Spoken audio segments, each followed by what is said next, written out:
ప్రభునందు ప్రియమైనటువంటి వారులారా, ప్రభు యేసుక్రీస్తు నామం పేరట మీ అందరికీ నా హృదయపూర్వకమైన శుభములు తెలియజేస్తున్నాను. ఉదయకాల సమయంలో వాక్యాన్ని ధ్యానం చేసుకుందాము.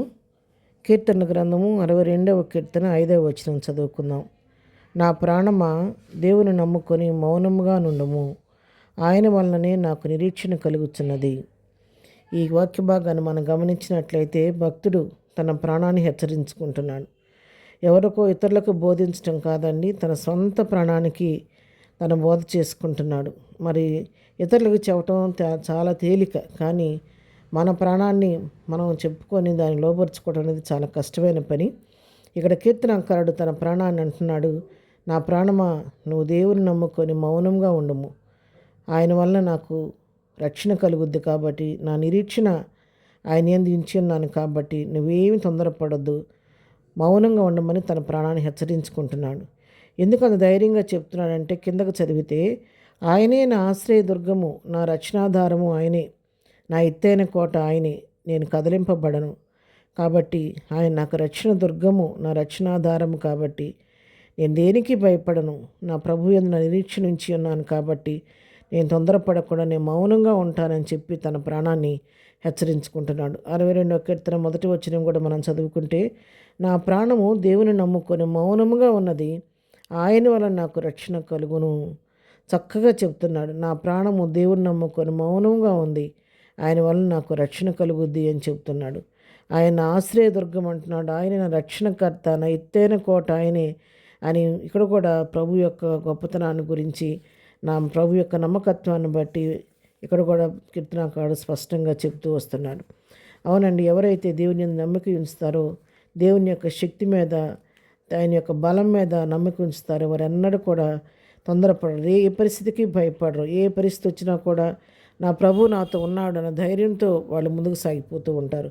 42వ కీర్తన 5వ వచనంలో కూడా, నా ప్రాణమా నీవేళ కృంగి ఉన్నావు, నాలో నీవేళ తొందరపడుచున్నావు, దేవుని నిరీక్షణ ఉంచుమని ఇక్కడ కూడా కీర్తనకారుడు చెప్తున్నాడు.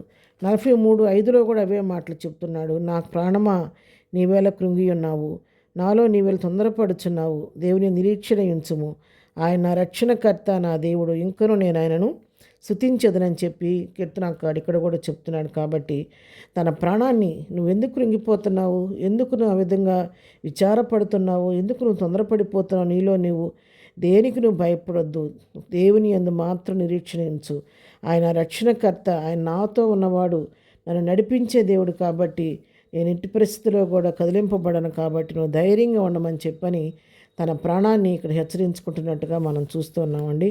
కాబట్టి మనం కూడా దేవుని యందు నమ్మిక ఉంచినప్పుడు, ఆయన్ని ఆశ్రయించినప్పుడు మనం భయపడాల్సిన పని లేదు. ధైర్యంగా ప్రభువుని బట్టి ధైర్యం తెచ్చుకొని ముందుకు సాగిపోవచ్చు.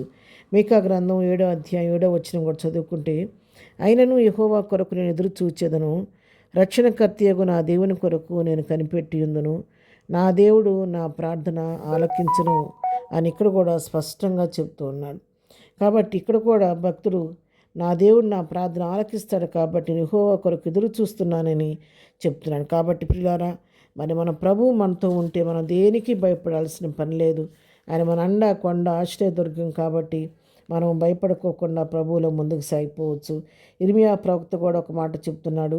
మరి విలాప వాక్యాలు 3వ అధ్యాయం 28వ వచనం మనం చదువుకున్నట్లయితే, అతని మీద దానిని మోపినవాడు యెహోవాయే గనుక అతను ఒంటరిగా కూర్చుని మౌనముగా ఉండవలెను. కాబట్టి మనం ప్రభువుని నమ్ముకున్న వారమైతే దేనికి కంగారు పడకుండా, విచారపడకుండా, ధైర్యంగా ప్రభు వైపు చూస్తూ మౌనంగా ఆయన కార్యం కొరకు ఎదురు చూడవలసిన వారమై ఉన్నాము.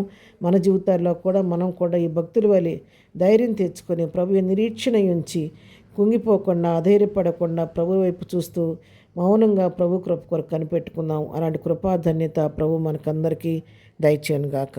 ఆమేన్. ప్రార్థన చేసుకుందాం. ప్రేమగల తండ్రి, నీకు స్తోత్రాలు. మా నిరీక్షణకు ఆధారభూతుడా నీకు వందనాలయ్యా, మా రక్షణకు కారణభూతుడా మీకు వందనాలు తండ్రి. ఉదయకాల సమయంలో నీ పద్మందరికి వస్తున్నాం తండ్రి. నిరీక్షణతో నీ వైపు చూస్తున్నామయ్యా. మాకు అన్ని విషయాల్లో చాలిన దేవుడుగా ఉండి ఇంతవరకు నడిపించారు. ఇక ముందు కూడా మీరే మాకు తోడుగా ఉండి మా అండగా కొండగా ఆశ్చర్యదుర్గంగా ఎత్తైన కోటగా ఉండి మా చేయి పట్టుకుని ముందుకు నడిపించండి. ఇలాంటి తొట్టుపాటు లేకుండా తిన్నైన మార్గంలో నడిపించండి. నాయన దినమంతట్లో మా ప్రియులైన వారు వెళుతున్న మార్గాల్లో నీ కాపుదల దయచేయండి. చేస్తున్న పనిపాట్లో నీ కాపుదల దయచేయండి. గైడెన్స్ బిడ్డలకు దయచేయండి.